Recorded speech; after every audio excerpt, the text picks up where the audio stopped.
The Markelle Fultz drama continues. This is just absurd. Now, today we learn that he will not participate in anything Sixers related, not practice, not games, until he gets his shoulder evaluated on Monday. The normal people, the normal society, could probably get anything checked out sooner than Monday. But a professional athlete, no, we got to wait till Monday? That's a little iffy to me. His agent came out and stated pretty much what I just said, that he will not be participating with the Sixers. Elton Brand was informed by the agent. He had a press conference today. He was not happy about it, but, I mean, what are you going to do? He's got to put on the fake smile and just say, it is what it is. This is ridiculous, and you know, I'm going to play a little bit of both sides here to try and figure out what's going on, but it's going to be literally impossible to do so. So you look at it in this aspect. Yesterday, he ends up getting sat for TJ McConnell. Brett Brown actually called his number and then realized, we're going with TJ. TJ gets the standing ovation. Markelle Fultz is like smiling, laughing, essentially, and he gets sat the rest of the game. And the day after that happens, Markelle Fultz and his agent says that he's not going to play anymore? Huh. It's a little weird. Now also, you talk about the Sixers training staff, who, trust me, I get it. They are clearly not the best training staff in the world. But there is nothing on an injury for Markelle Fultz.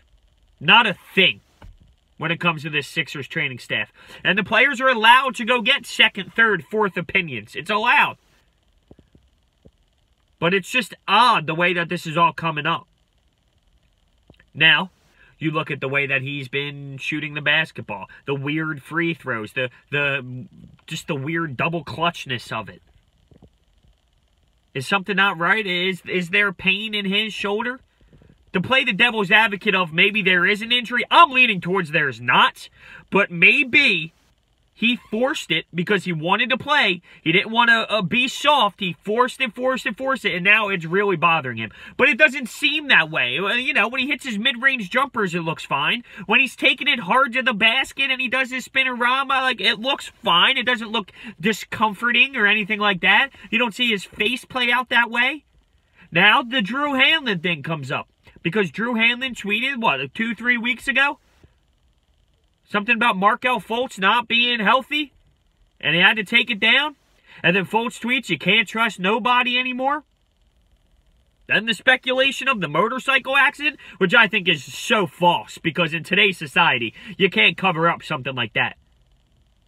Then Markelle Fultz tweets yesterday, God's got me. With the praying hands emojis. There's just so much, it's just absurd. It's just absurd.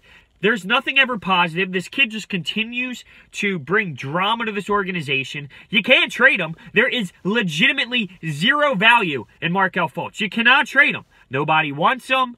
If you did, you get a second-round pick or a late bench player? What are you going to do? That's just useless. We're just going to have to hold out and wait and see what happens until Monday. I find it so hard to believe that Monday is the earliest that a specialist could see Markelle Fultz. Now, I was listening to Mikey Miss, and one thing that he brought up is you don't just find a specialist. It's clearly been on his mind to go see someone then, you know? A specialist up in New York? It had to have been thought of. There's so much! It's so odd. It's so weird. It's one of the craziest storylines ever for an NBA player. Is it the yips? Is it mental? Is it physical? Is it both?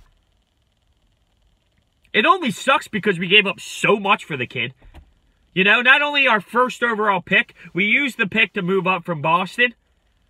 I hate to think about what could have happened. But at the end of the day, listen, whatever. Because what happened is we have Ben Simmons, Joel Embiid, and Jimmy Butler.